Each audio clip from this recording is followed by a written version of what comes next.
As always, we're delighted to have you join us here on Global Morning, just so we can spend the next 3 hours, maybe I should say invest the next 3 hours to help you find sense in big stories happening around and even beyond our immediate environment of Nigeria.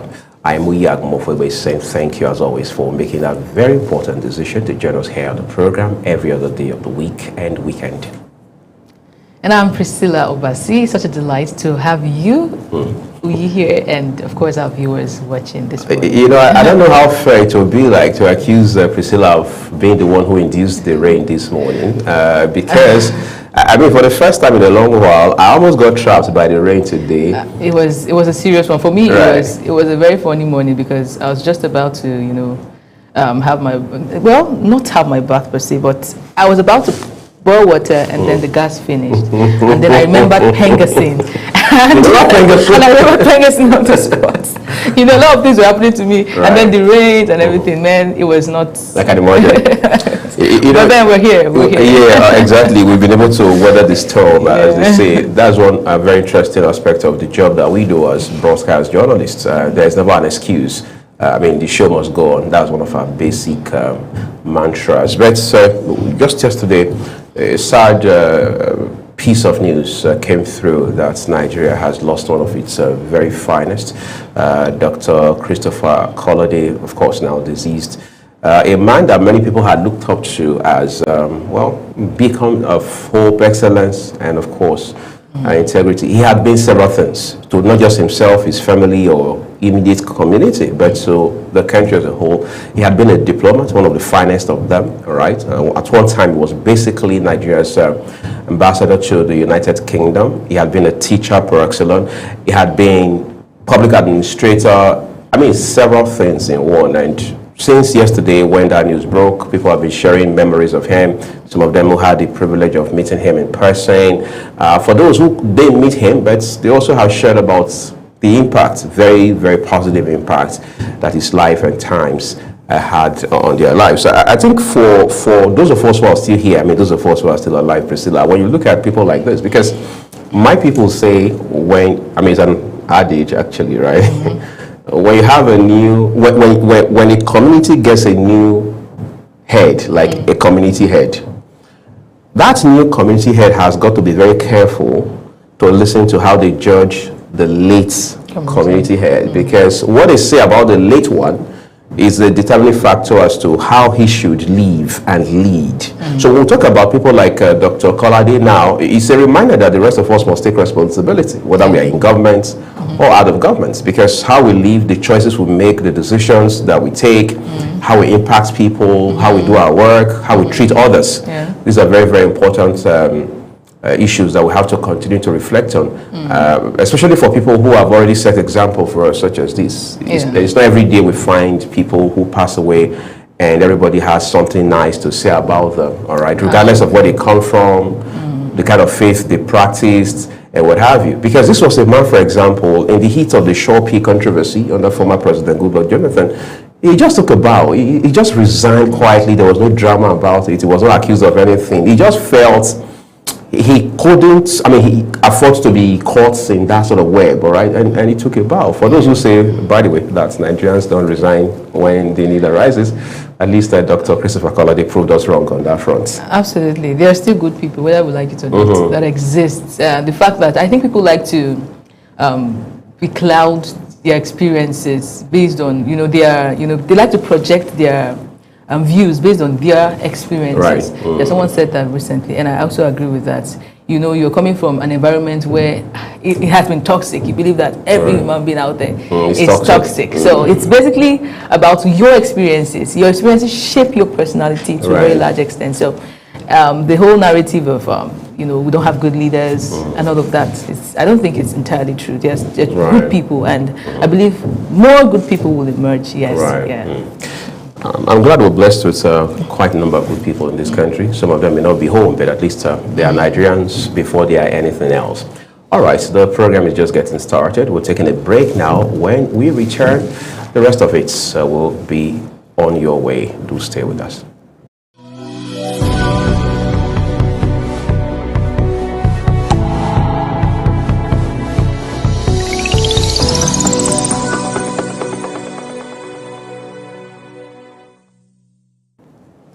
Yesterday, Thursday, the 9th of October, was when President Bola Tinubu convened or some people will say, convoked the Council of States meeting. Of course, Council of State is made up of the president as quote-unquote the chairman. Of course, the governors, you have former presidents, heads of states, you have the Attorney General of the Federation, and a couple of key other people, all right, deliberating on very key issues of national interest. One of the things that came out from that meeting was that a decision was made for an INEC chairman to be appointed now, or at least nominated. One has been nominated in the person of Professor Joash Amukbito. I'm still trying to wrap my head around that name. All right, and so we have that already settled. Next line of action apparently will be sending his name and, of course, credentials to the National Assembly for screening, because that's the drill. Okay, he has just been nominated. Nominated, yes, exactly. But of course, it has to be screened and confirmed by the Senate, and then, of course, the president will do the formal inauguration, which is basically ceremonial. But the real crux going forward is for him to be screened and confirmed by the Senate, all right? And the Senate has enjoyed, or I should say the presidency has enjoyed a lot of goodwill from the Senate. So hopefully this will go through without any hurdles or glitches. Glitches. All right, but add to that, the president also granted presidential pardon. Yes, presidential pardon. To call quite a number of people. I think for many persons in Nigeria and beyond, the one for late Ken Saro-Wiwa and the elders, the 7 elders from Ogoniland, stood out. All right, then you also have the one for Herbert Macaulay, and the others. So there are people who have been reflecting on it since yesterday, and I think President Bola Tinubu did that as part of efforts to right wrongs from several decades ago. Of course, you can't solve all of these problems in one day. You can't even solve them in 2 terms. But at least let's be seeing a step-by-step approach in terms of results, and outcomes. Are there some persons you thought should have been considered for clemency as well? Well, some persons were actually not happy to see that the president did not grant someone like, what's his name, Nnamdi Kanu, the pardon. There have been this movement recently on the internet, trying to led by Omoyele Sowore. Omoyele Sowore, actually, to release Kanu, and some persons are also, I think Bashir Ahmed, was it yesterday he tweeted saying that Kanu shouldn't be granted pardon whatsoever because of the lives that has been or had been lost due to the whole on account of his movement. On account of his movement. So I don't know what your opinion is on that. Well, I'd really like to hear what you think about it. Okay, first of all, I think Bashir Ahmed, the one you referred to, is the gentleman who had served with late former President Muhammadu Buhari as a media aide. Yes, he was. Okay, you see, quite frankly, I don't think this is as much about opinions, Priscilla, as it is about the position of the law, right? Of course, we know courts had granted him bail quite a number of times. But every time that happened, it will appear the DSS will come up with fresh charges. Which raises the question as to where are we today about that issue? I know at the time, for example, 2020, 2021, some 4 or 5 years ago, Honorable Justice Yanko had, the Federal High Court had granted him bail then. And of course, there were conditions tied to that bail. One of them was that he would not grant interview. He would not speak to the press. Of course, he was not expected to join bail, but all of those happened. The rest is history. He gets returned from Kenya, and today he's here. Of course, another court has also determined that what Kenya did was an involuntary rendition of Nnamdi Kanu to the Nigerian authorities. That's one arm of it. So to talk about Nnamdi Kanu's case is a bit tricky, because of the legal elements in it, all right? So it becomes subjudice at some point, especially for those of us in the media space who should know better. Omoyele Sowore, given who he is, the kind of things he does, his pursuits and all of that, there are some things he tends to get away with, which we may not get away with because we can't feign ignorance.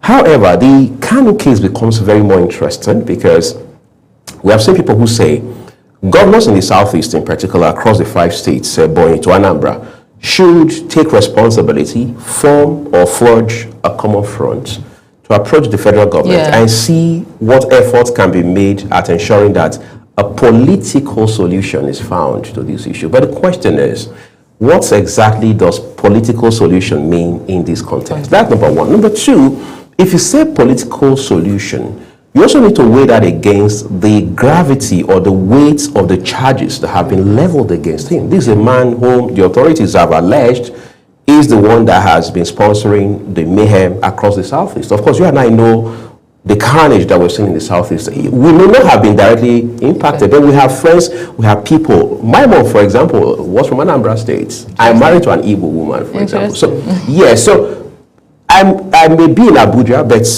these are Nigerian people. These are people we share a lot with, either by marriage, paternity, maternity, whatever it is. So you can't extricate that fact from our national reality. So what are the charges? First of all, originally, this man had been accused of broadcasting on Nigerian soil without license. That in itself is treason. Yeah. This man had been accused, like I mentioned a while ago, of sponsoring terrorism. That in itself is capital.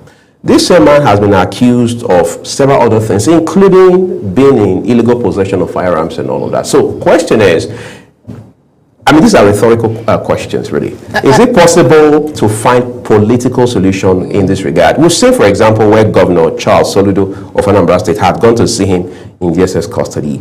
Recently, Governor Alex Oti of Abia State also has said that he has been in touch with the president about Nnamdi Kanu. But again, it's instructive, all right, to study the, if you like, the loud silence of President Bola Tinubu, or what seems to be his loud silence over the Kanu narrative. So question is, 2 years and counting down the line, how is it that we have not heard President Bola Tinubu mention him at any point, including during his national broadcast? I mean, this is just me being curious.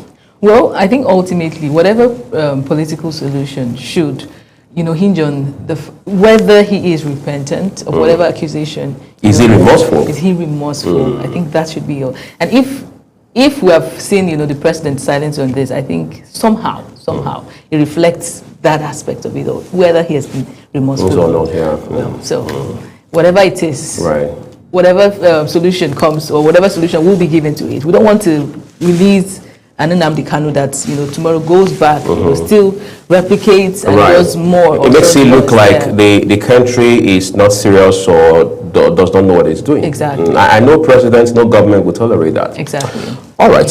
Again, that's Priscilla Bassey, making sense as always. All right, let's take a quick break now. When we return, we have the national dailies in front of you, so we can bring you big headlines.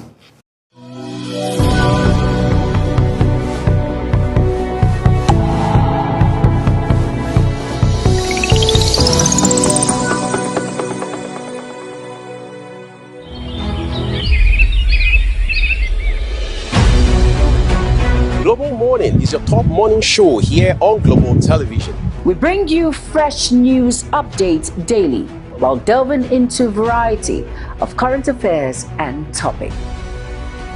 And at the same time, keeping you well informed about important events, both national and international. Global Morning serves as a valuable source of information, helping viewers like you start your day well informed. Stay connected from Monday through Sunday to a wide range of latest news making rounds on Global Morning. We're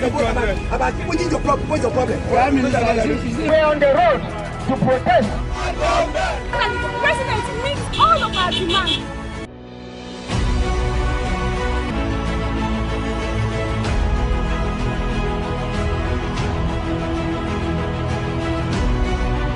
This is Global Morning.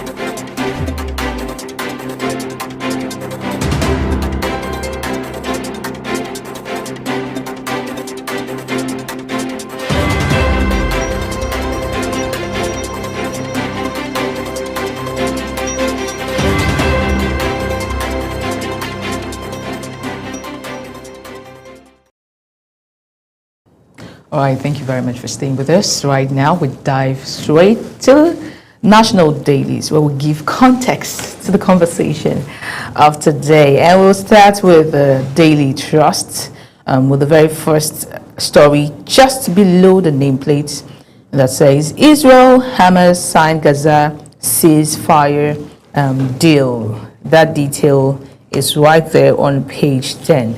FCT Council withdraws TV radio levy. I think Mr. Uyu would help us explain this. That detail is right there on page 17. So do you want to say anything about this one? Okay, you see, quite frankly, most times the work that media outlets do, news outlets in particular, again, especially where it has to do with radio and television, all right, is considered non-profit or humanitarian, even though we know, yes, ultimately there's a commercial element in it.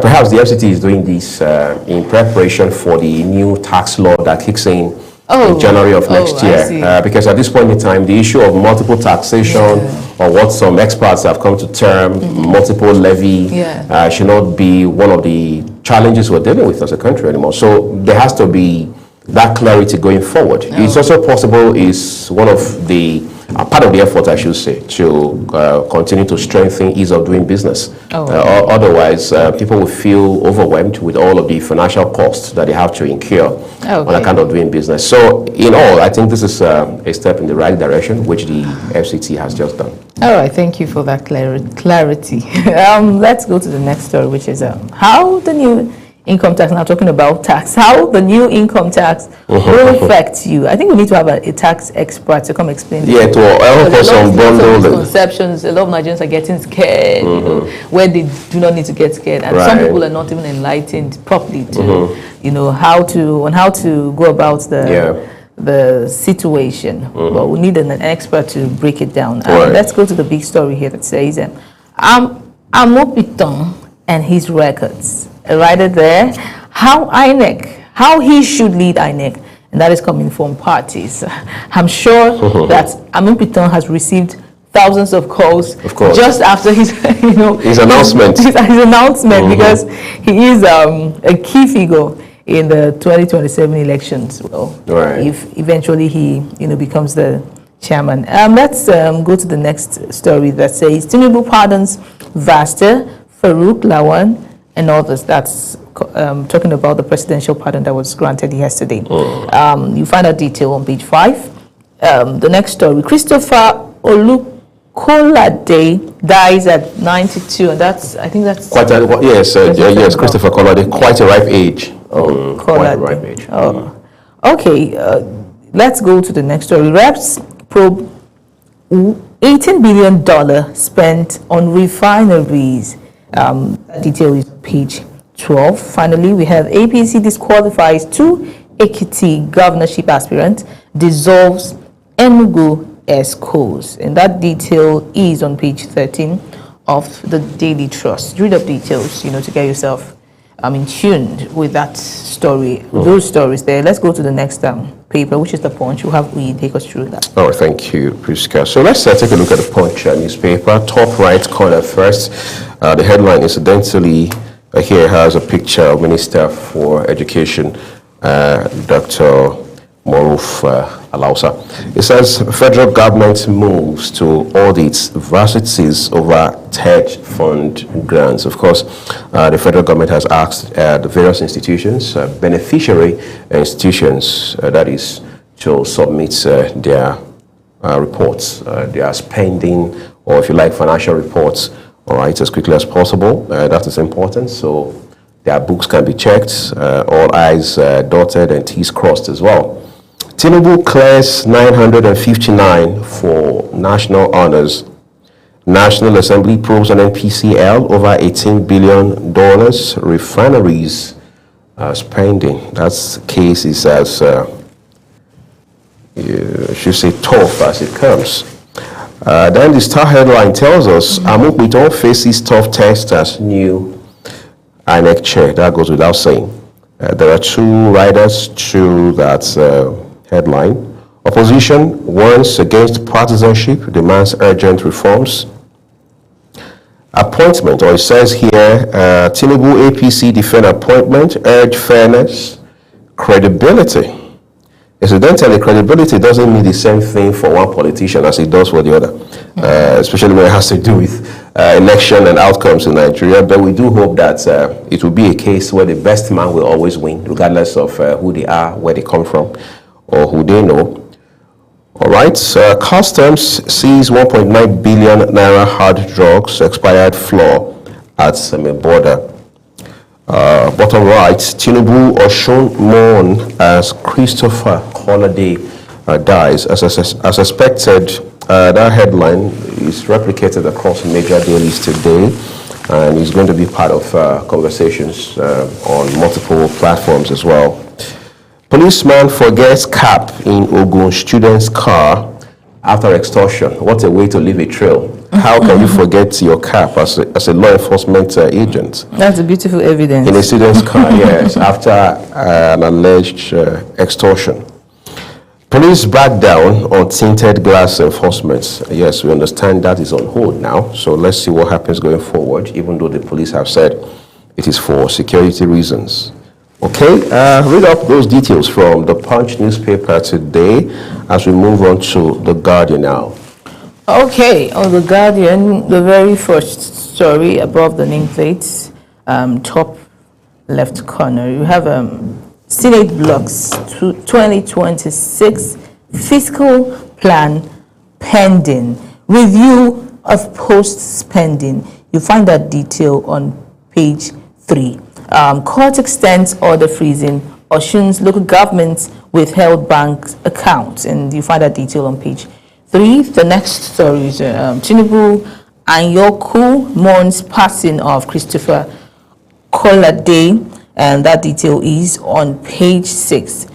World Mental Day, 85% reached as Nigeria buckles on the mass care gap. That is the star story. You find that detail on page 4 and 5. There is a comic cartoon there. The next story, Dawn unregulated tuition hikes threats to student loans. That detail is on page 7. Wema Bank reports, critics say federal government's rhetoric contradicts Nigeria's reality. That detail you find on page 6. New INEC chairman faces pressure to rebuild trust after flood 2023 elections. That detail is on page 6. Oshibanjo Odinkalu Ali decry moral decline, canvasses legal political reform. That detail is on page 30. We have IG suspends enforcement of tinted glass law pending court hearing. That detail is on page 30. Finally, we have Osun 2026. Oralusi declares bid to contest for Guba post. You find that detail on page 29 of the Guardian newspaper. Let's go to the next paper, which is the Vanguard, and we take us through that paper. All right, so we'll begin with the big headline from the Vanguard now. It says accommodation crisis hits varsities, students, parents wail. So don't tell you, the writers here are pretty much, but let's take a few of them. 105,000 battle for 13,000 bed spaces at UI Unila Galasu. We're suffering under pressure. That's according to the National Association of Nigerian Students. Agents make life unbearable for students, parents. Stress of commuting. Let's see that for you real quick. It says a stress of commuting from home affecting our studies, students. We are pursuing PPP approach to solve problem. That's the federal government. How quickly will that materialize? We should have seen the trajectory of how the numbers are growing over time and be able to arrest such situations before they escalate. All right, but above the name masks, a couple of other headlines there, but 4 of them. Failed rehabilitation.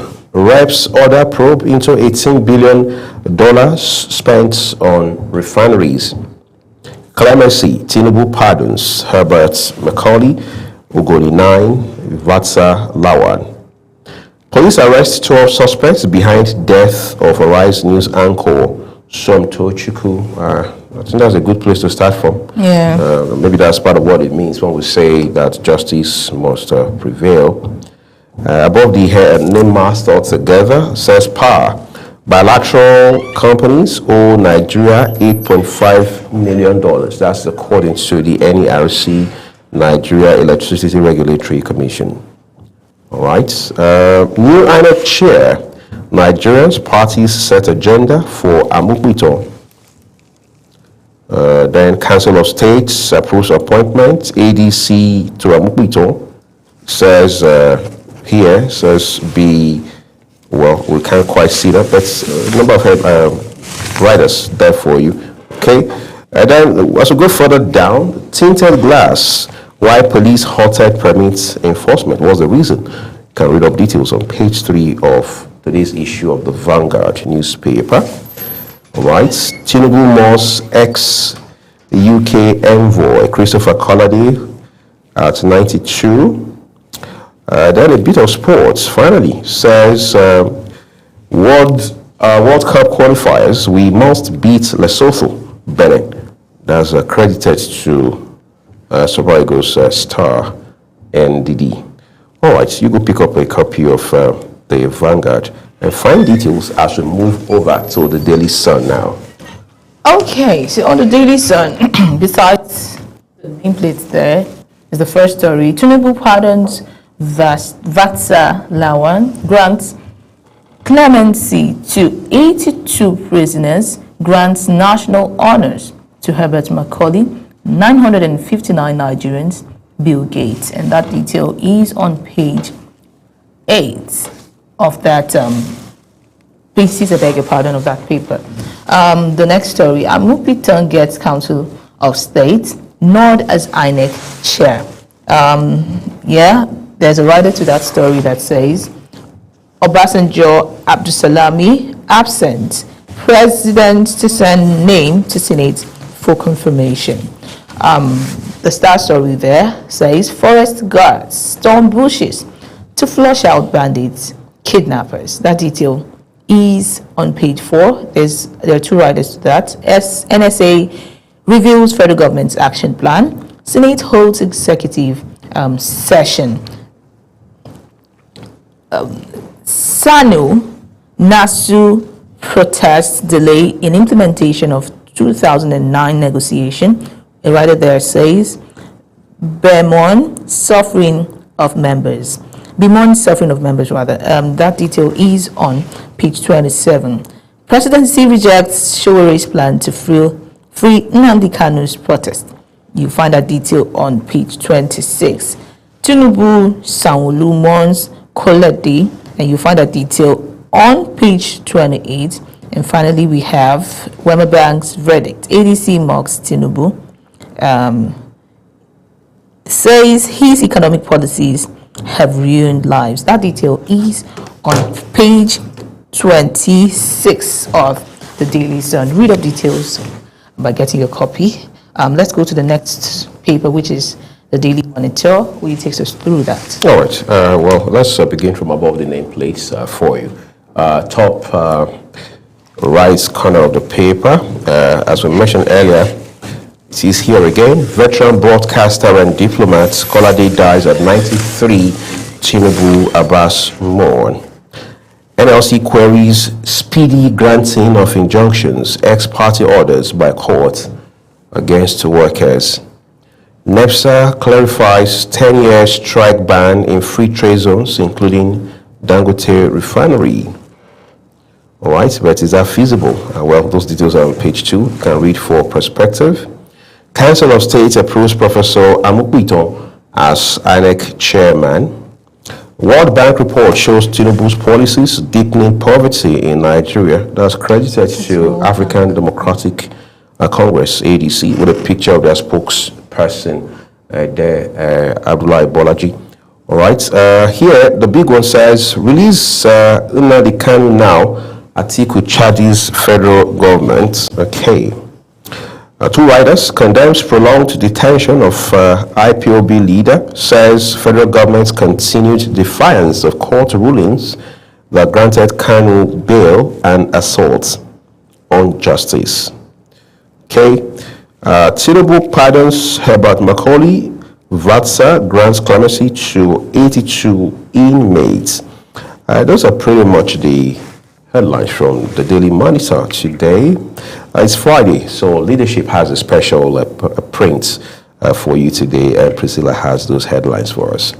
Okay, so just besides top right corner, you have 2026 World Cup qualifiers. Super Eagles will fight till the end, and that's coming from Ekong. That detail is on page 29. Still in service for good and country 20 years after. The next story there says, after World Bank warnings of rising poverty in Nigeria, manufacturers, economists prefer solutions. You find that detail on page 18. President pardons Herbert Macaulay, VATSA, Ken Saro, Wiwa, Lawan, and others. That detail is on page 7. Ensure credible elections. New National Electoral Chief Amobiten urged. There are some riders to that story. How law professor was chosen as independent National Electoral Commission's chair at Council of State meeting. Africa Democratic Congress, Yaga Africa, Transition Monitoring Group, others react.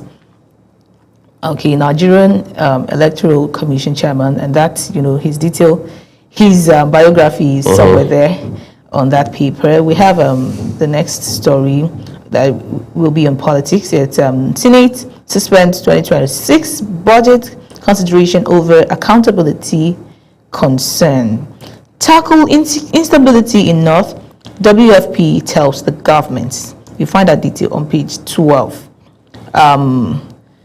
Nigeria unveils initiative to verify authentic e-commerce platform. 12 arrested over Arise TV anchor guards murder. Tinubu Anyoku mourns as business icon. Christopher Kolade dies at 92. You find that detail on page 23. Those are the headlines for the leadership paper. Now let's take it to the Nation newspaper. Will you take us through that? Okay, we'll begin with the headline just at the top left corner of the Nation newspaper. All right, says diplomat, business icon, media mogul Kolade dies at 92 on the Nation newspaper this morning. All right, what more do we have? It says work begins at Calabar end of Coastal Highway with a rider that says terrain not impediment. APC NWC disqualifies Kayode Ojo from Ekiti Primary. Of course, that state has its off-grid governorship election scheduled for next year. Deductions from collections by Federal Inland Revenue Service, Customs, others terminated. All generated funds must go to FARC, says Edun. So the modality has been changed. That percentage that these entities mentioned used to cut away from it is no longer possible. So it must be, it must go altogether into the federal allocation accounts. All right. It says here, varsities to account for unused TED fund cash. By all means, of course, those details are on page 4. APC in total control of Ondo Assembly, page 28. And then the big headline here reads, Amupiton's nomination as INEC chairman gets support. Two riders with that headline. Council of State endorses Tinubu speak, name to be forwarded for Senate confirmation. Okay. Global TV, by the way, will continue to track that development for you as well. All right. What more do we have here? It says a different headline altogether. State pardon for Herbert Macaulay, VATSA Ogoni leaders, Lawan, others. All right. Then it says social entrepreneur Oralushi opens bid for Osun APC governorship ticket. You'll find those details on page 28 of the Guardian newspaper, which is where we're going to leave our review of the Guardian. Please do ensure you read those details beyond their headlines as we turn to the Nigerian Tribune for you. Did you go through the Guardian newspaper or the Nation newspaper? Okay, that's the Nation, yes. So it's looking at the Nigerian All right, Tribune. let's go to the Nigerian Tribune right now. Insecurity in Nigeria not driven by religion, and that is coming from the Senate. Senate clarifies that. The next story there is on page 27, and it says, we'll continue to prioritize citizens' need in oil budgets. Makinde on that. UNICEF Downs Commission, NLC commands government. Okay, the star story there says, why I picked Amupitan as INEC chair. That is coming from our president, Tinubu. You find that detail on page 4. He has a writer there that says, Council of State approves his choice. Bill Gates, 958 others to get national honors. New police trust fund repel. Reenactment coming.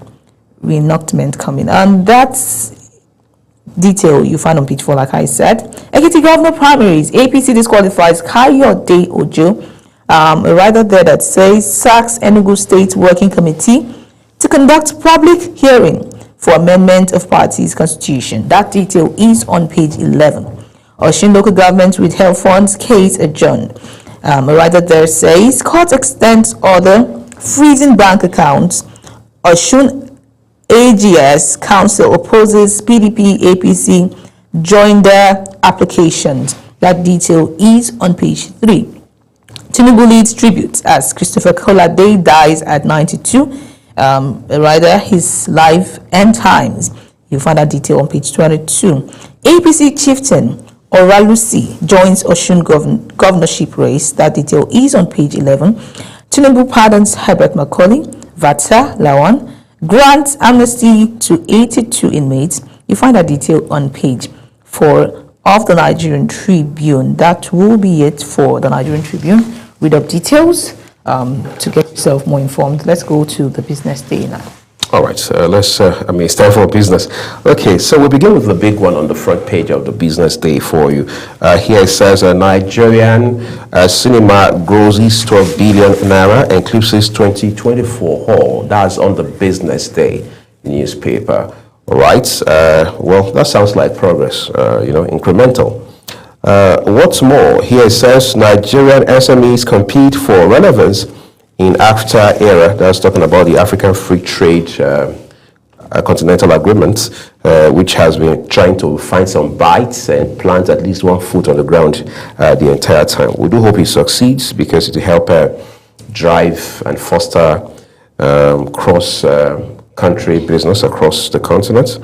What's more, here says INEC's new chairman faces voter confidence test. So of course, that's a no-brainer. Who is doing the test, if I may ask? Well, it's the voting public because incidentally, he has November governorship election in Anambra, so that probably will be his litmus test, as they say in sciences. All right, so beyond that, we go into 2026, all else equal, there will be Osun, there will be Ekiti. And then the grand finale, so to speak, will be the 2027 general election. So I think, again, it's just going to be incremental for him. The first is one-off. You have Anambra, then you have 2 coming next year, Osun and Ekiti, even though not side by side. And then what's more, you have the general election, which will be much more demanding for him. But again, the tests never end, really. Okay, so who is giving the scores, and after the scores, what happens? Well, interesting. People are going to vote naturally, and then be able to also, as they say, compare and contrast.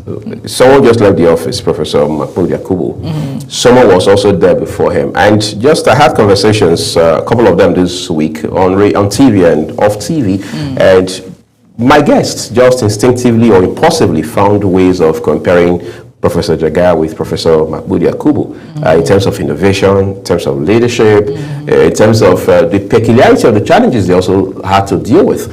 Because whether you like it or not, Priscilla, you can't take away from the fact that circumstances are not always the same for 2 leaders. Sure. When Olusegun Obasanjo was president between 1999 and 2007, Nigeria wasn't where it is today. All right. Today we have President Bola Tinubu, who has been president since 2023, and at least we know that his first term will terminate by 29th of May 2027.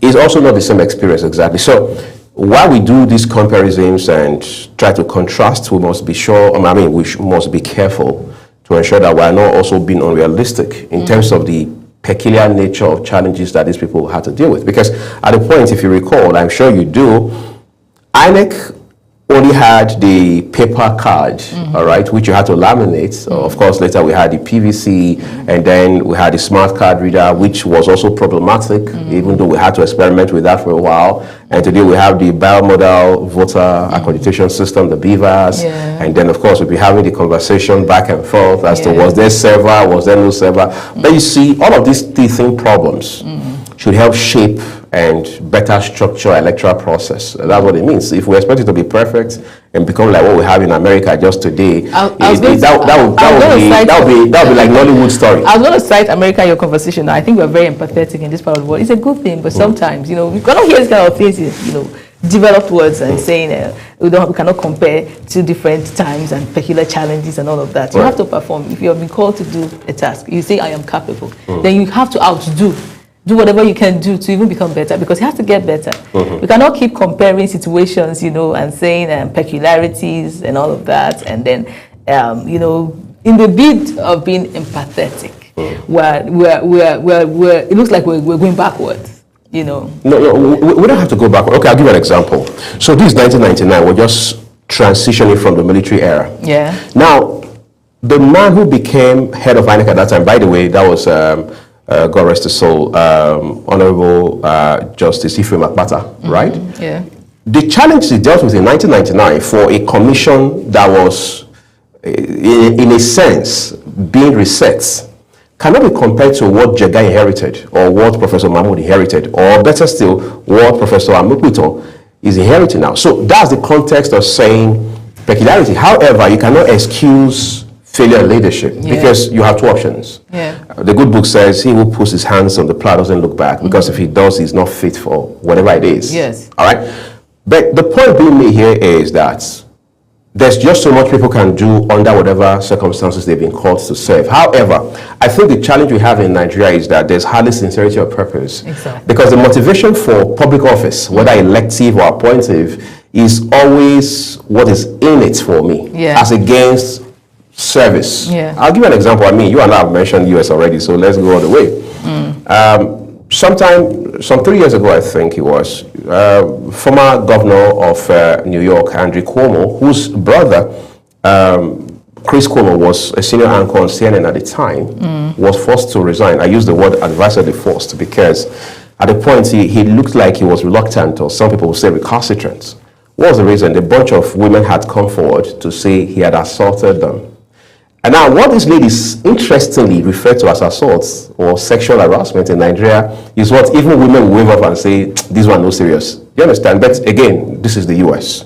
Ultimately, the man leaves office, and the deputy governor, as they call it in the US, the lieutenant governor, all right, takes over.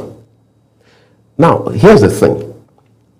The US has spent 200 years building what it today calls, more than 200 years, well over 200 years, building what it calls democracy today. Nigeria goes there, borrows it, brings it home, and it's not very clear how to domesticate it. That's what the problem is. We're not clear how to domesticate this democracy. I think we are at an intersection, Priscilla, of asking ourselves, can we go the full America, full throttle, if you like, back-to-back, 100% American brand of democracy? Or are we borrowing American brand of democracy and then try to tweak it and domesticate it for ourselves? Because in Nigeria, for instance, I know at a point where some persons had called on a former vice president to resign because they believed at that time that his principal was not performing as expected by Nigerians. But some people also asked, somebody asked a question and said, in Pigeon Palace, if the vice president now your uncle, you go agree make he resign. You see, sometimes we don't put that into consideration, right? A colleague was talking to me about a man in his place who is straightforward by the book, empathetic, and extremely ethical. He said that his people have a problem with him because all he could do was manage to build a bungalow, even though he had access to so much public funds that he could have built and even bought outright duplexes. You see, it goes down to our values. In any case, my people say if you are sent on an errand with money to purchase an item, you have two options. Either you purchase the item and deliver, or you refund the money to the person who has sent you on that errand. In the case of Nigeria, what it simply means is that there is no rule that says, in fact, there's no crime in saying that I thought this was going to be easier than I had imagined. But I realized that at this point, as Americans again will say, we can't move forward beyond this point. You back out. But the fear of what will my people see, how will I look, what will I lose? And that's the reason you see that in Nigeria, politicians never leave the corridors of power because they always want to be there to enjoy free diesel, free fuel, free keke, free clout, free influence, then access to power, to the president, to governors, to legislators. And so we have to rethink not just the politicians, even you and I, for example, because until we find that contentment and understand that public service is indeed a call to service and not for personal aggrandizement, we're just going to be here again and again and discussing Professor Amukwito. I think it's even beyond the personal gains. I think it's more of, loyalty. Yeah, these guys want to be loyal. They don't want to, they don't want to be seen as bad people in the eyes of their principals, in the eyes of those that have brought them appointed them or their benefactors. Yeah, so it's more of, I don't want to call it eye service, but then it's looking like I don't want to offend Oga. Yes, exactly. So it's beyond just my people. I think if it's just the situation of what will my people say, it's even a lighter situation. Because at least you can go back to your people and consult. At least, exactly. You can even plead with them. You can beg them, Make them understand. But it is beyond all of that. It's more about my principle, my appointment. And I have ambition to become XYZ. Exactly. So if I make this move, I will impart my ambition. But again, we need to have the mindset of independence in this part of in Nigeria especially, until we have an independent mind individually. We cannot move because somehow we blame the president, we blame every person in power until it's our turn to be there, and then we see what they face, and our case is not any different. I think it's a case of he who wears the shoes know where it hurts. Exactly, exactly. But eventually, that's what we're leaving with the papers this morning. Everyone, we do hope you take our time to read details for yourself. Remember, as always, that the headlines that we bring to you on Global Morning are exactly as published by their respective publishers. Global Television, as a news and current affairs entity, or the team here on Global Morning, does not in any way contribute to them. We'll take a break. The rest of the program returns shortly. Do stay with us.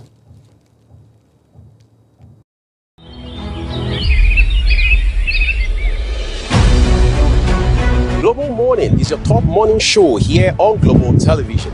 We bring you fresh news updates daily, while delving into a variety of current affairs and topics.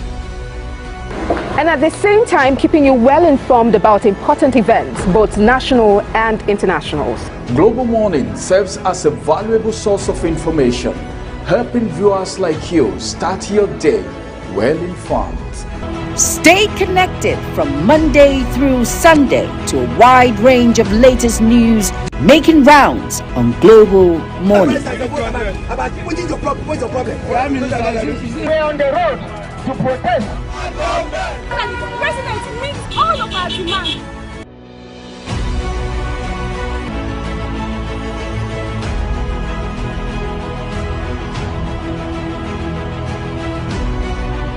This is Global Morning.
The Nigerian Universities Games Association, NUGA 2025, the 27th edition, by the way, will be hosted by the prestigious University of Jos in Plateau State, Nigeria. And of course, we're just less than a month away from the kickoff of that game. A lot of energy has been built up in this direction for quite a while now, conversation around it, and today it is established that the countdown officially to the start of this very interesting series of games has begun. For many people, it's interesting too that the 27th edition is being hosted by the prestigious UniJos. And the question, amongst others, is how much of work has been put in to ensure this, and what exactly does the NUGA Games mean for Nigerians and indeed the university community across this country. Of course, there's no better person to help us find sense and shed light on this very topical conversation than the Vice Chancellor of the University of Jos himself, in the person of Professor Tanko Ishaya. Prof, thank you so very much for being on the program this morning. Thank you very much for inviting me and the privilege of giving us this space. You know, somebody jokingly said that big men don't wake up early, but it's amazing to know that you came in very early today. Not a big man. I wake up by 5:30. So. Amazing. That's inspiring. Yes. Thank you again, Prof. Thank you. So let's begin first of all by asking, what exactly is the motivation for the University of Jos to say we want to host the 27th edition of NUGA? I think that one of the main motivation, obviously, for us wanting to host the NUGA is, number one, we know we have the best talents in Nigeria, youths. And of course, one of the areas that we get those best talents is from universities. And we believe that NUGA, the Nigerian University Games Association, has been in Nigeria for a while. But not many people even know about NUGA, right, apart from the university communities themselves. But one of the things that we said we are going to do differently is to make sure that not only the university community, but Nigeria actually knows about NUGA and knows the essence of NUGA and what we want to achieve in NUGA. So the University of Jos decided that we needed to bid for it so that, number one, we'll have the opportunity to build the enabling infrastructure for our students in order to ensure that we have the facilities and the infrastructure that is actually required in order to make sure that students have the best part of it. Because one thing that people don't really understand is that sporting activities is part of academic activities. When you have sporting facilities, that also makes you to have a better quality education, because when you go out to exercise, you go out to play certain games, you come into the classroom fresh and refreshed, and you have a very calm environment for you to be able to study. So that is one. On the other hand, of course, like I said earlier on, is we want to bring the best talents as far as sporting is concerned. Nigeria has a lot of talents, actually, and has produced a lot of talents. And we believe that NUGA has a very important space, actually, in continuing to develop that talent as far as the sports industry is concerned. And for us in the University of Jos, and in Jos in particular, we think and we believe that Jos is the best place because of the climatic condition, and so on and so forth, that will enable people to come and really enjoy the best part of it. We have had a number of professional footballers, professional sports, professional athletes that have actually come from Jos, and we believe that this NUGA is actually a very important step towards bringing that glory to be able to now begin to train, sporting sports professionals, and that's one of the reasons why we said when we bid for NUGA, it will give us an opportunity to build the infrastructure, which we are actually building the infrastructure, but that goes beyond the NUGA, because NUGA is just an event, right, and an event that will just take about 10 days. So a lot of people ask me, so what happened after NUGA? But we've had a vision with respect to what exactly we want to do with the facilities that we are building. and that is, expanding the curriculum, of the curriculum in sports. That's actually one of the reasons why we want to build that. And we already have, a curriculum that will feature programs, undergraduate, diploma, certificate programs, including, but not limited to, programs such as, sports science, sports kinetics, sports medicine, sports law, sports marketing, and so on and so forth. And we believe that when we do that, that Nigeria will begin to produce the professionals required actually to generate, a kind of economy within, or to be part of the economic generation, right, actually within the sports industry. Because we believe that Nigeria really has not really tapped into that industry, and we think that this is the right time for Nigeria to tap into that particular industry. I think the last reason why we also wanted to host in Jos is to demystify the wrong perception that people have, particularly in Nigeria, that Jos is not a safe place to stay. Right, insecurity. Insecurity. Of course, we know that insecurity exists, and it's across the nation. So one would not say, there's more insecurity here or less here, and so on and so forth. We live in Jos, and so on and so forth. But we needed the country to know that people can come to Jos and stay safe. And we have demonstrated this because we have, before the World University Games Association, which is the FISU, we hosted the FISU trial where we had, universities, contingents from about 50 universities coming to Jos. And to be honest with you, when they came to Jos, they said most of them that actually came to Jos, some of whom had never been to Jos before. And after doing that FISU trial, they said they can't wait for the Nuga period for them to actually come and stay. Right. And some of them said, well, they wish they can even stay longer, and so on and so forth. So I think that whole gamut of, the issue of security and insecurity. But I think that most importantly tied to that issue of security is actually, to demonstrate that, Jos really, Plateau State as a whole is a state of peace and tourism. Right. And we really wanted to also demonstrate that by showing that yes, people can come to Jos and enjoy themselves, and also come back and say, well, we believe that Plateau is actually a place, of peace and tourism. So those are the reasons why we decided to actually bid for this. Prof, I must admit, you're doing an amazing work with the marketing and branding of these events, and even Jos, the entire Plateau as it stands right now. This is reassuring, quite frankly, and is very visionary, because you say this is beyond the 10-day events. You're looking far beyond all of that. Then let's talk about the bidding process. How competitive or otherwise was it? Because I'm thinking off the top of my head, some other universities must have also made an attempt. Yes, obviously in the bidding process there are quite a number of universities that bidded alongside with us, including, but not limited to the almighty ABU Zaria. Right. And we were happy that at least for the first time we've defeated them by getting the hosting right, and most other universities, across the nation. So we were happy, and when we got the rights to host, I promised the country, I promised the youth on behalf of the university and the entire Plateau community that this time around we are going to have the best Nuga that the Nigerian youths have ever seen, and we are planning towards that. We believe that the contingents are going to have the best experience ever as far as Nuga Games are concerned.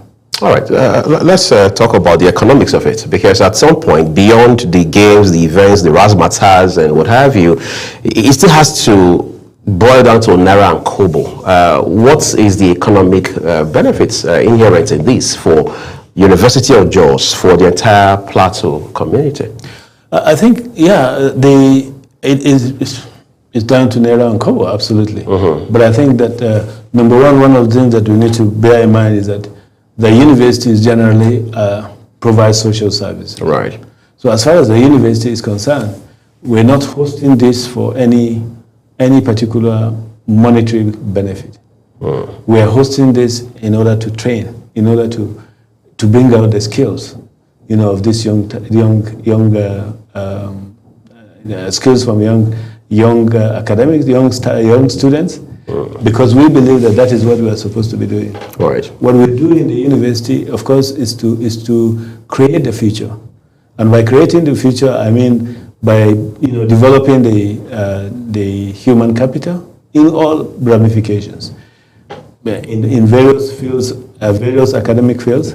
But we also thought that we can also extend this by also developing that human capital within the sporting industry. Because, like I said earlier, for us, we believe that there's so much that Nigeria can actually benefit from there. Right. And so for us as a university, we are not hosting for the naira and kobo that we're going to get. We are investing, for the future.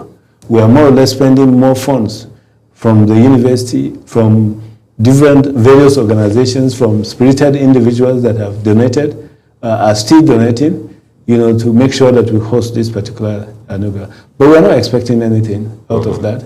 What we are expecting is the skills that we're hoping that people will come and display, and to also encourage students, to continue in the development of those skills. How much of pressure does this put on? I mean, you are leading the University of Jos, for example. You're an academic, doing amazing work right there. But now we have added NUGA to your list of commitments. This is quite demanding, I can imagine. Yeah, it is. It is quite demanding. And to be honest with you, we've been having, especially when the clock, decided that it was going to tilt towards the countdown, less than a month, because we are counting months, but now it's less than a month, less than a month. So really, it's putting a lot of pressure on us, pressure on the university community, and I can tell you even the Plateau State government, because the Plateau State government and the governor has clearly keyed in, has demonstrated passion, has demonstrated support, to ensure that we have hosted a very, very successful one. So it has put a lot of pressure on everybody, and particularly us, and particularly myself as a vice chancellor, who stood, and said and told the world and promised the world that UniJos is going to host the best NUGA that Nigerian students have ever seen. So there's a lot of pressure, and that's one of the reasons why we're going around, still looking for support, looking for funding, looking for whatever support that organizations, individuals, will be giving us in order to ensure that we have that. And we appreciate the Global, TV for even giving us space, because that is also, a very huge support as far as, the running towards the runner-up towards the games is concerned. And I also understand that you are going to also be there, to be covering all the events and so on and so forth. So I think that there is pressure, but we are also comforted whenever there is pressure to believe that we are doing the right thing. So despite the pressure, we know the pressure that we are facing, we know that we are doing actually the right thing, and we look forward to it. There are still a lot of things that have not been put in place. We are hoping, we are believing, with the support of the various individuals. Yesterday we went around. We met some very, very committed and supportive individuals in this country, and willing to actually support in the development of one aspect of the other, as far as the sports are concerned. Incidentally, I mean, you just in passing, you highlighted the concerns around insecurity and how that, you try to allay the fears of people who may be concerned about insecurity on the plateau and all of that. But again, as reassuring as that is, talk to us, help our viewers understand specifically what efforts are being put in place, or maybe already put in place, in terms of reinforcing those efforts to tackle any security threat. Yeah, we are working, very, very closely with all the main security agencies on the plateau, to ensure that at least we provide, the human security that Right. we can provide, because security at the end of it is in the hands of the Almighty. But we have gotten assurances of the various security agencies, and I can tell you, even yesterday we were with the Chief of Defense Staff. Right, so that was on our news. Yes, with the Chief of Defense Staff to demonstrate to you that we are actually going to whatever level to ensure that at least we have all that it takes in order to give people the assurance that when you come in, there are security mechanisms that we have put in place. I can't, of course, say every kind of security mechanisms we have put in place, but I can assure you that we are working closely with all the security agencies to assure and to ensure that the students and all the contingents that will be coming, for the games, are actually given some level of assurance that they are safe.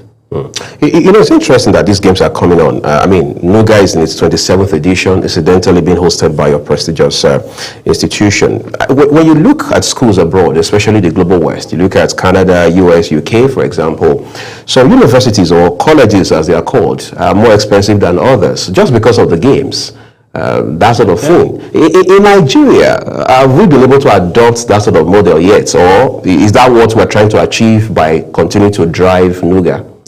Well, I think that the general funding model of education in Nigeria is completely different from the others, and I believe that it's a model that needs to evolve.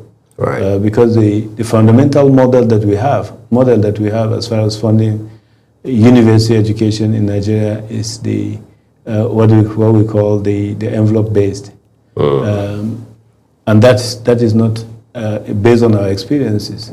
It's not actually sustainable. If we're to drive our Nigerians universities, to the level that we expect to see, and that is one of the reasons why you see some of those universities you mentioned, US, Canada, and so on, that there's a clear cost of education, and that is what, as a country, as a nation, we need to be able to determine what is the cost of training a medical student per annum.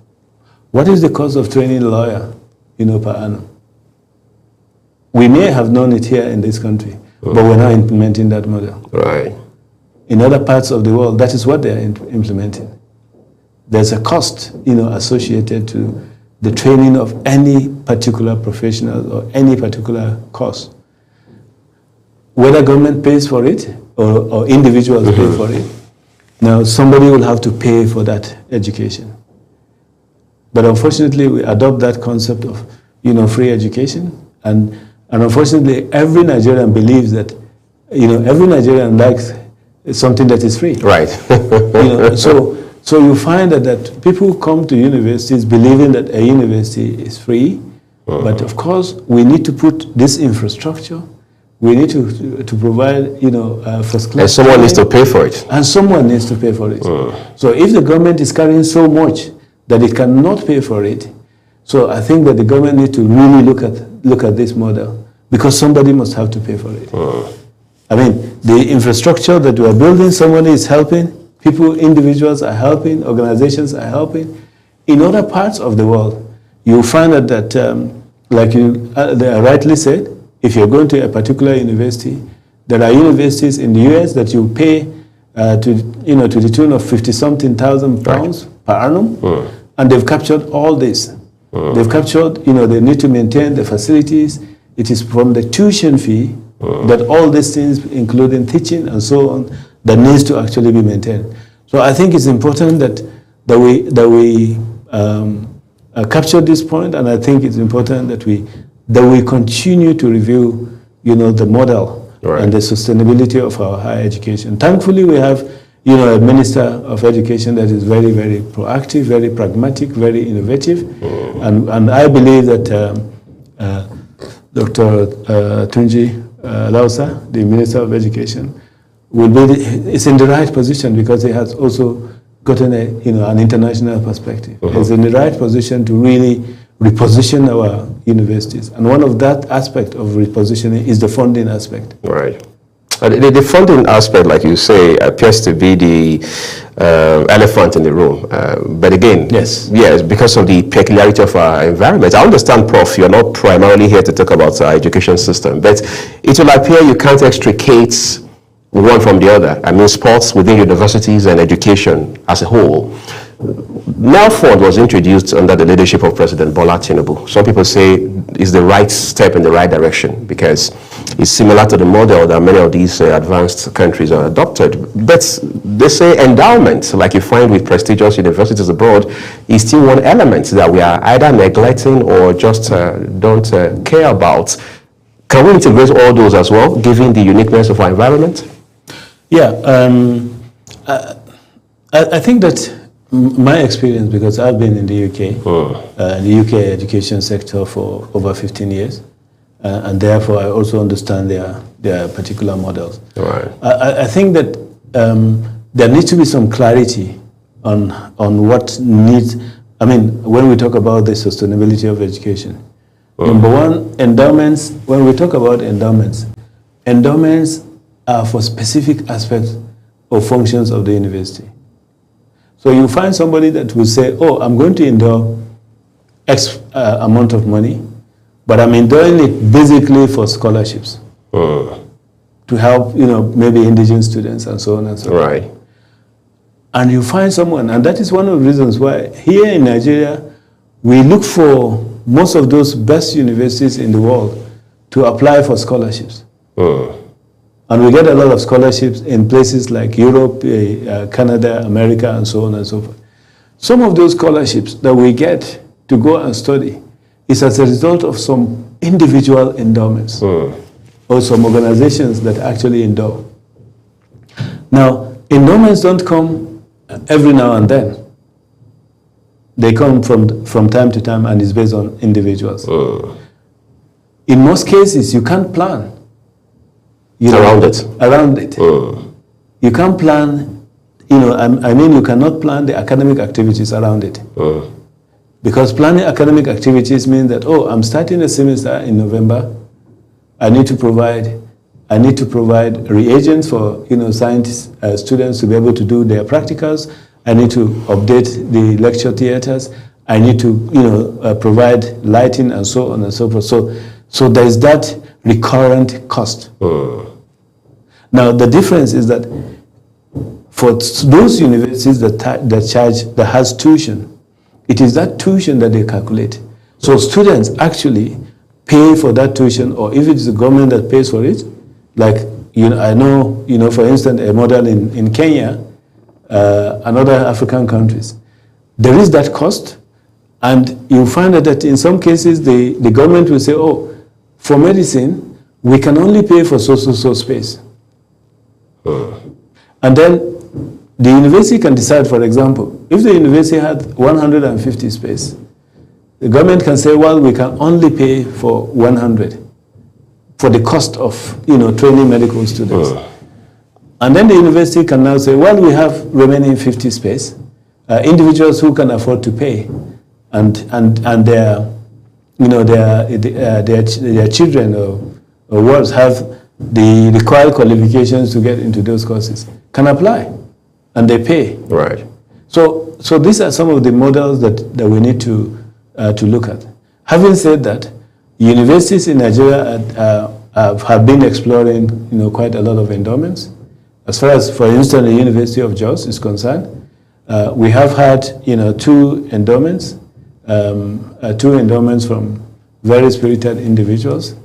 And we are still looking for some of those endowments. Another aspect that we have been exploring is also alumni, because that is also an important component of the university development. If you look at the best universities in the world, you will find that those best universities in the world, it is because of their alumni. Right. They make various contributions in terms of, providing either facilities, in terms of, providing scholarships, in terms of, in various areas, in terms of supporting research, and so on and so forth. So those are the kinds of external other funds that we look at. when I was in the UK, for instance, I used to go out and do consultancy on behalf of the university, not on my behalf. Right. You know, the consultancy that I do, it's been paid to the university, and that is all part of the, you know, the pot that the university identifies. It's a stream of income. Yeah, part of this the stream of income that the university can actually look at in being able to do certain things. Right. Because to be honest with you, running a university is very, very costly. Apparently. Very, very costly, because you find that if you need to provide reagent, if you need to do a proper 1-hour lecture, if I tell you, for instance, to go to a chemistry laboratory to do 1-hour lecture, if we really need to provide the students the best experience, we must burn money.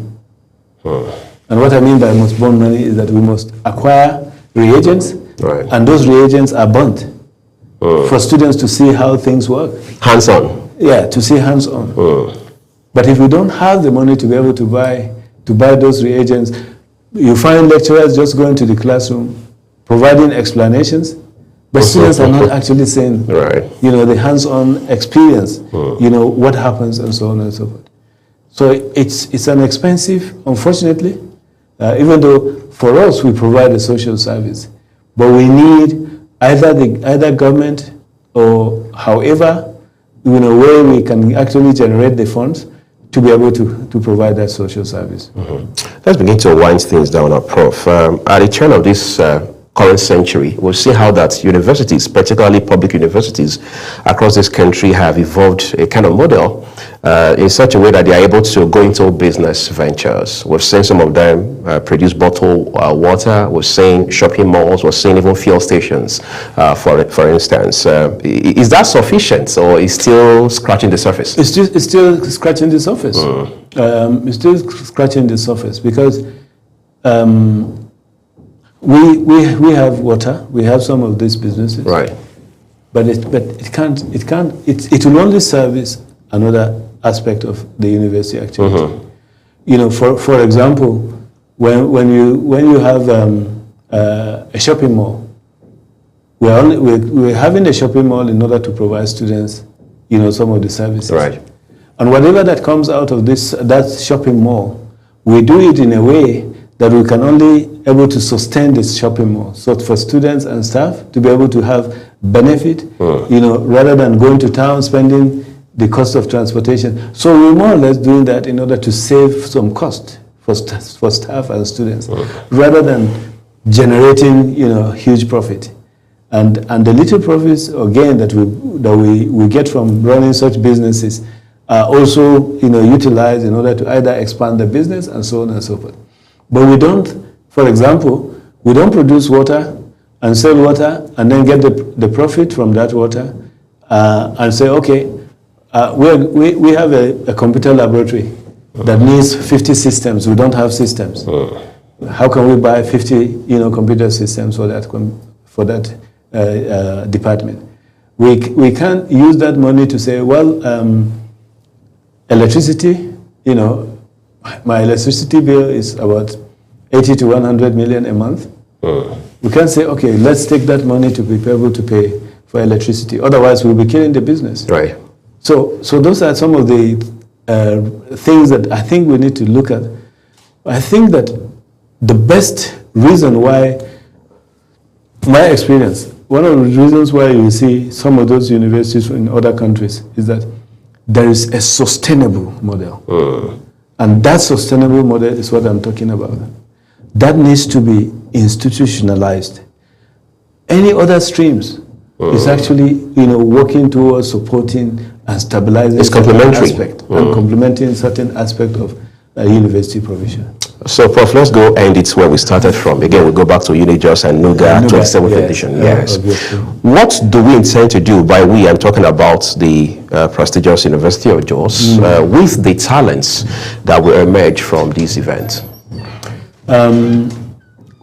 What we intend to do, obviously, is to make sure that we first of all identify the talents, and that is why we are also inviting the various, you know, sporting organizations in the country, right, and even in Africa and in the world, you know, You see, you see sporting scouts. People will be coming to scouts, and our intention, our hope is that at the end of the NUGA Games, that some of our students will actually be scouted for various international competitions and so on and so on. And you know what that means?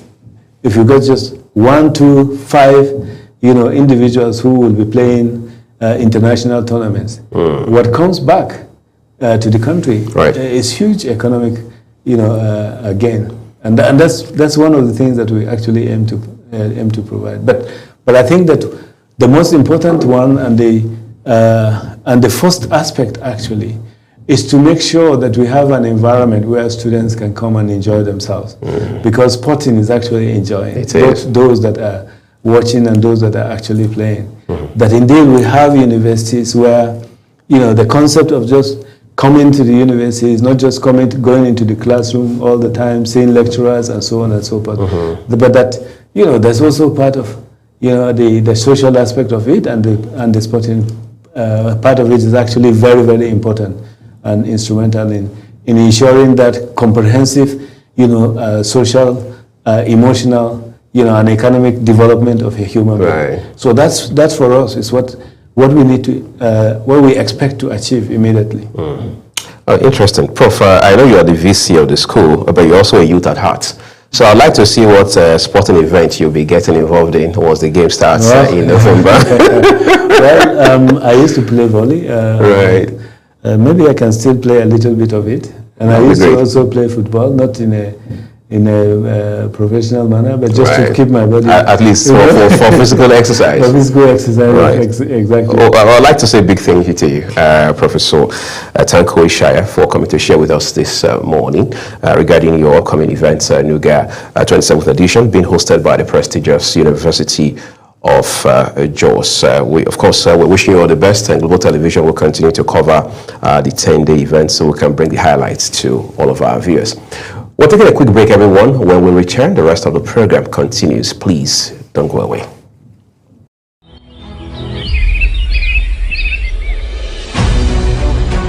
Global Morning is your top morning show here on Global Television. We bring you fresh news updates daily while delving into a variety of current affairs and topics.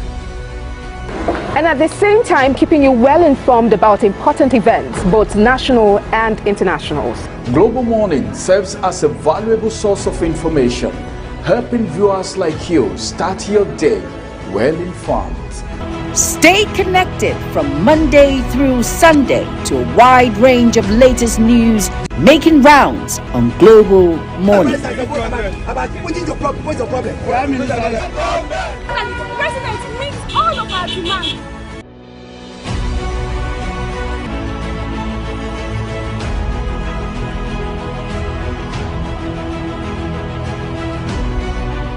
This is Global Morning.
All right.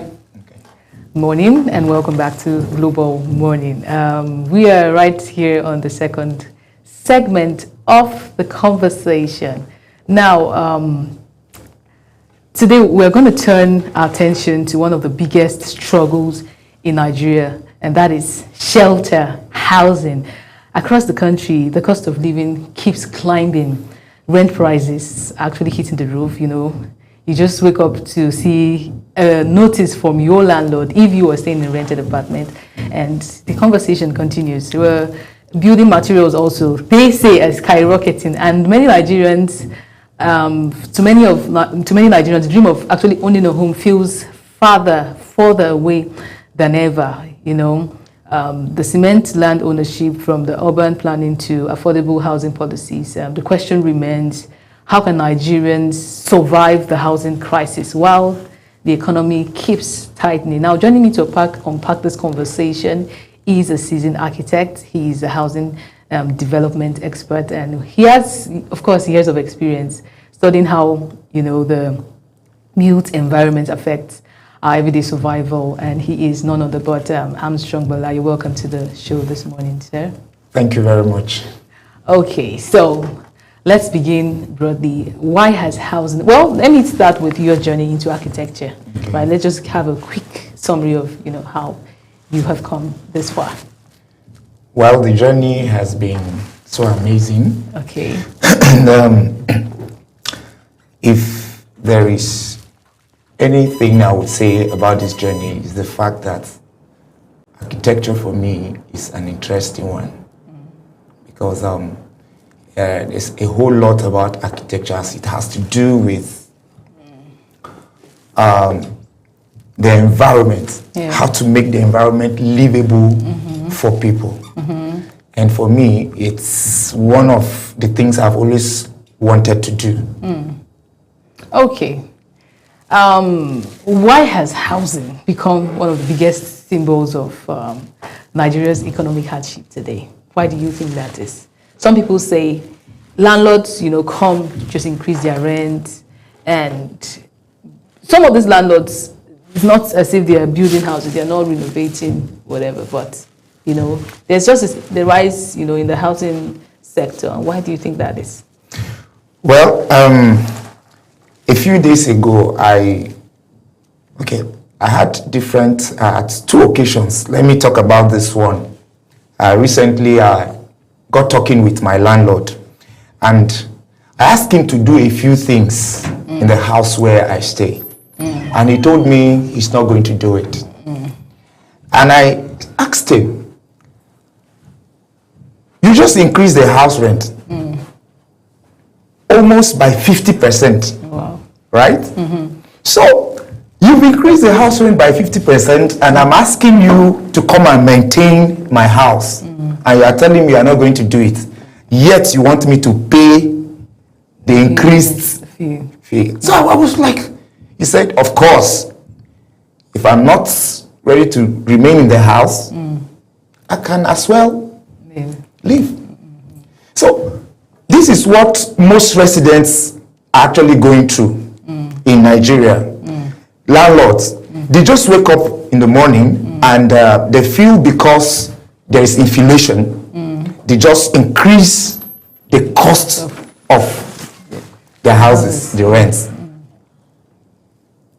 Okay, so do you think in any way the role of architects, you know, play, or they play a role to this increment? Because there is this argument about, you know, how architects, you know, are pricey.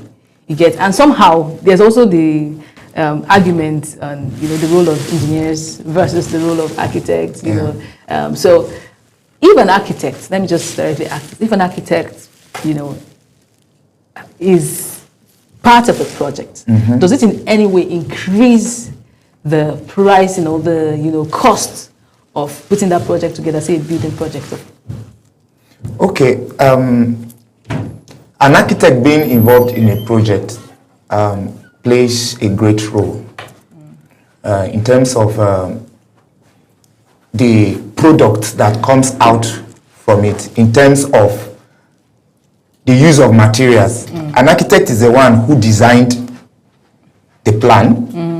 Now, the architect knows how to coordinate the building of this very structure in such a way that materials are well utilized. Okay. So an architect plays a very big role in the management of materials, costs of labor. Okay. So if you are building and you decide to keep an architect out of it, most times again, some of the builders don't build according to plan. Okay. So an architect being involved plays a very big role in a construction project. Okay. So does it ultimately, because you say he helps in utilizing the resources available. Yes. Are you saying that in the long run you spend less? Well, or you spend more? For me, from my experience, when I manage projects, I'm looking at cost control. So I manage the costs to make sure that my client is happy with the project. So from my own perspective, I see that the inclusivity of the architect can also reduce the cost, the overall cost of construction, thereby also influencing the rent, so to speak. So you're saying most Nigerians, get to experience or get to incur more cost when carrying out a building project because you think it's because they do not involve the architect? Well, I would say not absolute. Okay. I will not give an absolute answer because some construction experts have certain standards they have. So before you answer that, what's the difference between an architect and an engineer? Okay, an architect designs the building. It's more concerned with functionality of the space and the aesthetics, how the building will be useful to the user, the aesthetics, the beauty, and all of that. But an engineer, of course, we have civil engineer, we have structural engineer. They deal with the structures. It's like an architect, it's the flesh and your bones, for instance. It's the engineers, it has to do with the engineering aspect of the building. Yes. Okay, so from a professional view, what is driving the cost of building materials is it inflation, is it import dependence, or is it that we lack, local production? Okay, I'll answer it in two ways. Okay, one, we all know that since 2023, when subsidy was removed, inflation affected everything. Because the cost of materials jumped. The cost of cement, in the past, we used to buy cement at 5,000 naira. I could still remember when I was on site and I heard that the price of cement had increased to about 7,000 to 8,000. And since then, it has never dropped. So the cost of building materials has increased greatly. Because of the subsidy? Because, it's just like complementary. One thing is that once there's inflation, and for instance, like fuel price, for instance, it affects the transportation of these building materials, even when they are importing them. So all of that put together makes the cost of building materials very expensive, thereby impacting on the overall total cost of a building. Okay, many Nigerians cannot afford rent anymore. Many Nigerians, especially in cities like Lagos and Abuja. How can this be fixed? How can it be fixed? I know you deal with, purchase of materials you get. And if we talk about inflation, we're also talking about the fact that we are dependent on foreign countries to import things from. Is there not a way that we can have these things locally produced in our country? Okay. One of the problems we have is over-dependent on imported materials. And that is costing us, it's one of the reasons why we have most of these materials, at the high cost. Now we have local materials that we can use for construction. For instance, what we popularly call burnt bricks. Okay. You can use burnt bricks instead of the sandcrete blocks. Okay. That is more expensive. So if you go to some of the rural areas, you find out that most of their buildings, they use burnt bricks. Okay. And with burnt bricks, you save a lot of money. The cost of sandcrete block is more than the cost of burnt bricks. So I once heard that the cost of burnt bricks is actually more. It's more? More expensive. Not really. Oh, really? By my understanding. Oh. Because if you look at, if you want to produce sandcrete blocks, for instance, you talk of the cost of chippings. But why can't we produce sandcrete block in this part of the world? Why do we have to ship everything? No. Sandcrete blocks are the normal blocks we use. Yes. So we produce them here, of course. Okay, because we have a limestone, we have resource. We have the natural resource for limestone. And we have the likes of, Dangote, Bua, into cement production and all of that. All of this resources, I think it comes from this country. Yeah. Why is it expensive?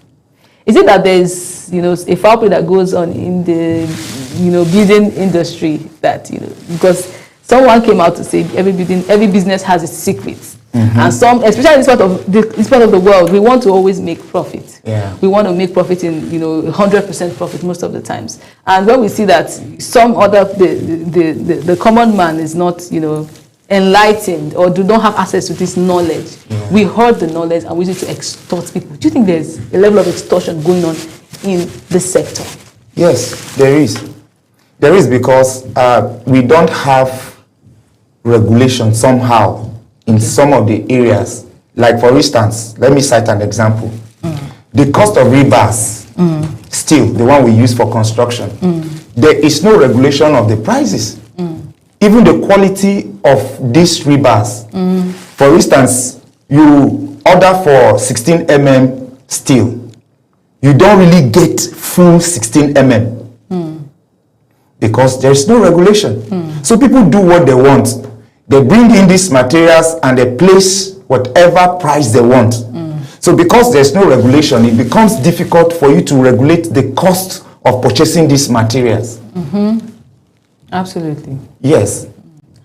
Okay, so let's talk about collapsing buildings. That recently we've been hearing of different scenarios, where buildings collapse. What do you think? Is it the architectural fault or is it the engineering fault? Okay, in a building construction, of course, all the building experts are involved. You have the architect who does the design, you have the engineer, you have the mechanical engineer, you have the plumber, and the likes. Now, all these people collaborate to make a building come to reality. Okay. Now, what most contractors do is cutting corners. And I would say that some contractors cut corners because most clients always want you to do projects for them at a very cheap cost. And so some contractors don't want to lose the contract. So what they will do is just give the project to me, even though they know that the costs of making that project happen is not enough. But because they want to be in project, they will take on the project, and then where they are supposed to use certain ratios of the aggregate, they will reduce the quantity. Where they are supposed to use 3 bags of cement, they use just 1 bag. Where they are supposed to use maybe 20 mm steel, they now use 16 because it's cheaper. So as they keep cutting these costs, they keep cutting it just to enrich their own pockets. At the end of the day, yes, the building is raised, you will see the building physically. But the lifespan of the building is what we're now talking about. It will take a long time as both external and internal loads are beginning to exert pressures on the building. Over a short time, you find out that vibrations start setting in. And because of the materials that they use, not prescribed, not following the prescribed specifications by the engineer. Because, you know, in these drawings, before you go into construction, these drawings have every of the columns you are going to build on site. They have specifications. Your columns, your beams, all the structural members, they have specifications. So if I specify that you should use, say, the width of the column should perhaps be 450 mm by 450 mm, and you now decide to use 300 mm by 300 mm, of course you are going against the specification. It's just like you now giving a child something bigger than the child to carry. What do you expect? Okay, let's delve a bit into, you know, real estate developers, you know, the real estate we have right now. Okay. There is actually a surge. And the whole rent and pricing and, you know, cost of building really is seen in that space. It looks like real estate is a thing right now in Abuja. Yeah. And somehow, I don't know if it is regulated. Why do we have, you know, pricing in that space? Is it, I don't really know how to put it, but then we all know the real estate space, how it is being operated right now. You want to buy a house, you buy in millions, you know, you buy a rent. And also there have been situations of fraud, scam around that space. So what do you think this is, you know, in that space? Okay, I think that... Are you into real estate in any sort? Partly, I'm into real estate, but I'm majorly focused on architecture, but I can still give a response to that. You see, every investor wants to make money. So they can go to any length to make that money. So real estate, these days, you see people going to, everybody has now become a realtor. But they don't really understand the basic, the fundamentals that are involved in the real estate itself. So you just go into real estate and you really don't know what you are doing. Now, some people find it very difficult to even trust some real estate people. Why? Because you are given a particular piece, property somewhere, and you have all the you're giving documents that are not truly the ones that have been approved, and then you think in your head that you have a property, but truly you don't have, because this property has not gone through the right processes for you to get the right documents. So what if I want to acquire a property? Yes. What are the, what are the processes? What are the right channels to go to acquire a property in Nigeria? Okay, for me, usually I advise people, if you want to get a property, go through a renowned real estate firm. Renowned real estate firm. So are you saying people that are not known do not have opportunities? Their opportunities in the market is totally swept out because they are not known. I cannot do business, and because I am not known. Is it just for those that are no, not really. Because I should be able to work. I should be able to work in. I should be able to patronize anybody. But I think the right checks, the right channels needs to be known. Because if you say I only go to those that are well known, it means that it is unfair, in the business policy or business practice now for those that are trying to build, are trying to start. For example, you have started you have a business. Yeah, I have a construction company. Yes. And now, if someone says, okay, make sure you do business with only people that are known.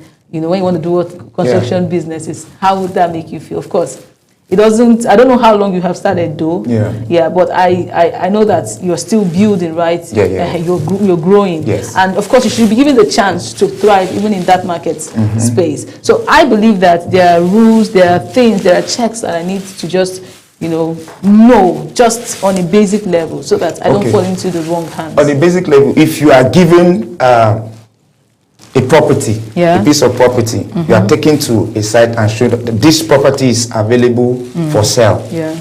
Now, what you need to do is you get the surveyor's plan of that particular property, and then you take it to Aegis to go and check for verification to be sure that, okay, this property they are giving to me is actually free from some encumbrances. Either maybe two persons are on the matter or fighting for the property. Maybe it was given to more than one person. So you need to check to be sure that it's free from all of that. Once you check that it's free and it's available for sale, you go for it. Okay. Yes. So as an architect, if I want to build, if I want to construct, if I want to build a house, I believe from you earlier said that there are materials that are, locally produced. Yes. Now, can you give us a list of those materials that can actually replace, these imported materials if I want to build a house from the scratch? Materials like, say, the bamboo, the brick blocks you mentioned, and what others do I have? Okay. For now, I would say that one of the materials that can really replace the general common materials we use, like the blocks, is the burnt bricks I mentioned earlier. Now, with burnt bricks, you can do a lot. And then for bamboos, even though we don't usually use it for most of our residential buildings, we use it in some aspects, painters. You see that they use most of these materials, like bamboo. They use this bamboo to design, make the environment look nice, well painted, and all of that. Now, bamboo, it's a very good local material. In some construction, you use them even as for reinforcement. But you have not really, Okay, aside, because I saw on the internet one. They are just like you are trying to come up with a material that out things, because you don't just bring it into the market when it has not been tested. So people come up with different creativity to see how they can produce materials that can replace some of the imported materials that are actually making building costs, increasingly high. So it's a continuous thing we are doing, actually, checking for materials that we can replace with what we already have. But I would say one of the local materials we use, widely speaking, is the mud, which is burnt brick. In places like Benue State, you see them use it for their buildings. You don't really even need to do much of external plastering, because on its own, if it's the bricks are well laid, it's aesthetic on its own. So these are the few materials I would say for now. Is it easy to source for burnt bricks? Yes, it is. It is. Because not everywhere has the clay. I'm very sure of areas like Benue State. Okay. Yeah, some people import burnt bricks from Makurdi because they are relatively available there. Okay. Yes. So let's start with, I know that in architecture, right, you have to do your masters. Why is that? You have to, because it's very, very important. You have to master the craft. Okay. You have to master the craft. And there are certain exams that is required for you as an architect to write. Now, if you have your masters, one is easier. Now, having a master's means that you have really gone through the institution, you've mastered it, just as the name implies. Why is it not compulsory to have a master's in engineering to practice? But it's possible to have, It's necessary, it's required. Most people practice architecture yet without having their masters, right? Okay, so is this some bandwagon effect? No, not really. But there are certain limits you cannot go. Like for instance, if you've not gotten your master's, you have to go through about 2 stages before you write the ACON exam, the professional exam, for you to become an architect. Now, if you just had your degree, your first degree, you just have to write 2 exams. But if you have your master's degree, you just write 1. So it makes it easier and faster. Okay, so let's just go back to the conversation. We're wrapping up. Is there any city in Nigeria you think is currently getting it right when it comes to housing policies?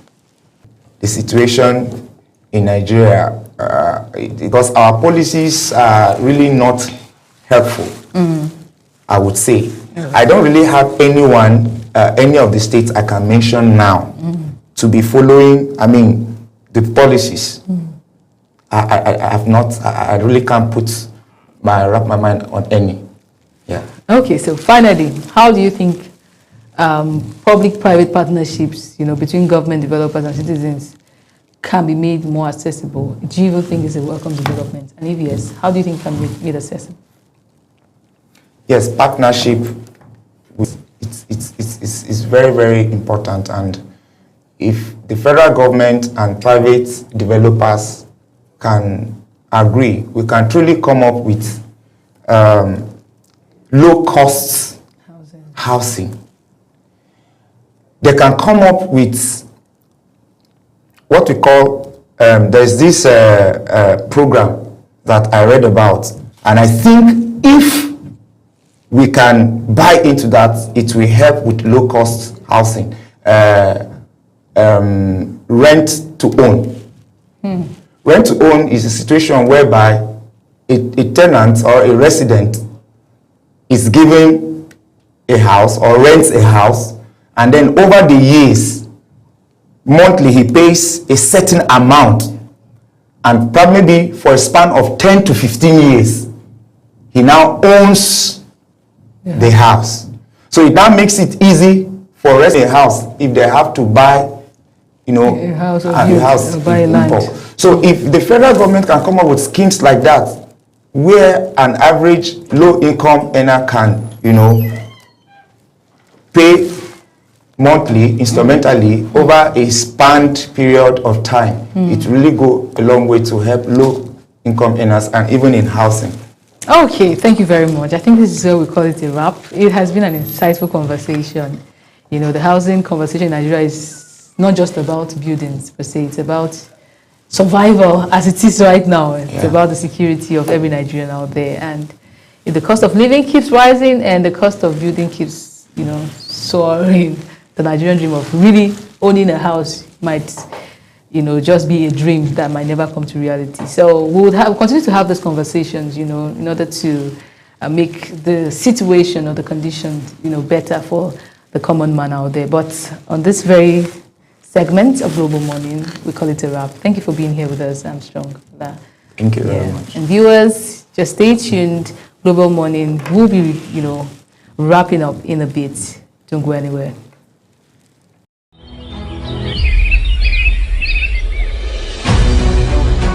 Global Morning is your top morning show here on Global Television. We bring you fresh news updates daily while delving into a variety of current affairs and topics.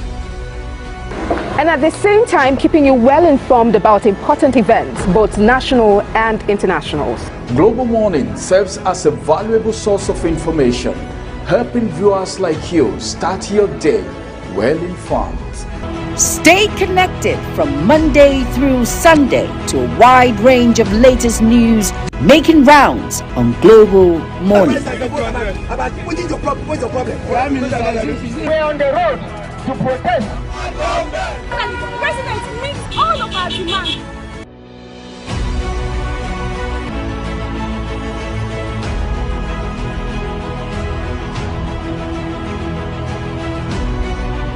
This is Global Morning.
All right, that was it on the second segment. We've had series of conversation, right, on the show this morning. I think it has been insightful from the Nuga Games, updates. Yeah, did you participate in any sport in school? Well, did I? I didn't. I think I was more of a spectator, really. Yeah, one of my friends would say I was a weirdo, but it's all right. Weirdo or nerdo? Which one? No, generally they would say I was a nerd, but there was a particular one, a lady, she would say I was a weirdo. Because I used to button my lumberjack shirt to the very top of it. Maybe that was the reason I don't know. But I was interested in sports, but I really never took part in it. Why? I don't know, maybe because, so I tried to fall in love with football. All right, across leagues. Okay. Yeah, but does it still make sense? Yeah, till now it doesn't settle. Maybe because it's part of my work as a journalist and all of that. But my dad was a diehard fan. Insurance matches, Imba, Canopilas, and all of that. My elder brother the same thing. But of course, as they say, we are not wired the same way. Actually, yeah. Right. And then we took the conversation, to talk about, the rising cost of. I listened to you, that gentleman. I mean, amazing guy. When he was talking basically about the issue of housing and all of that. You see, you can't separate housing from the overall economic realities that people grapple with, because again, one of Maslow's laws of hierarchy of needs, right? Housing, I mean shelters, we call it, and things like that. And if you live in a place like Lagos or Abuja, like we do, it's not something you wish on an enemy, because even when you do have the money, it's still quite a challenge finding a place, because like one estate consultant told me, demand always is ahead of supply, so that's quite a challenge. And then people have also talked about how that you have houses, estates across the city that are unoccupied, uninhabited, and things like that. But beyond all of those peripheral issues, I mean pedestrian concerns.